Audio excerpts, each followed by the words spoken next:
Bago tayo mag-umpisa mga chong, pag-like muna na itong video dahil malaking tulong na iyan sa ating munting channel. Well, magandang balita nga para sa sweet shooter na Magnolia Chicken Templados na si Aris Dionisio dahil first timer na to ngayon na makapaglaro sa PBA All-Star Game. Well, ayon pa sa report, sinubstitute ni Aris Dionisio ang scoring machine at suki ng PBA All-Star Game na si Scotty Thompson dahil nagkaroon nga ito ng injury na kailangan ng sapat na pahinga. Masaya naman ang mga fans sa pagsali kay Aris Dionisio sa PBA All-Star Game.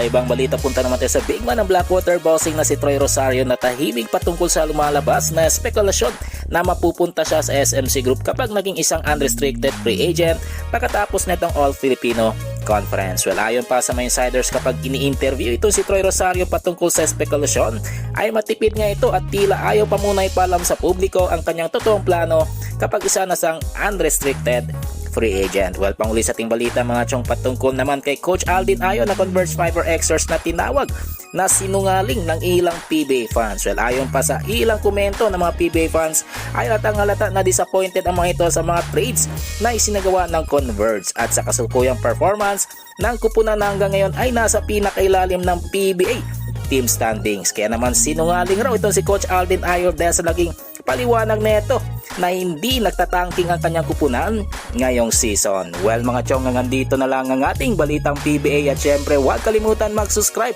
at i-like itong video bilang pagsuporta. So this is Channel B once again. I'm out.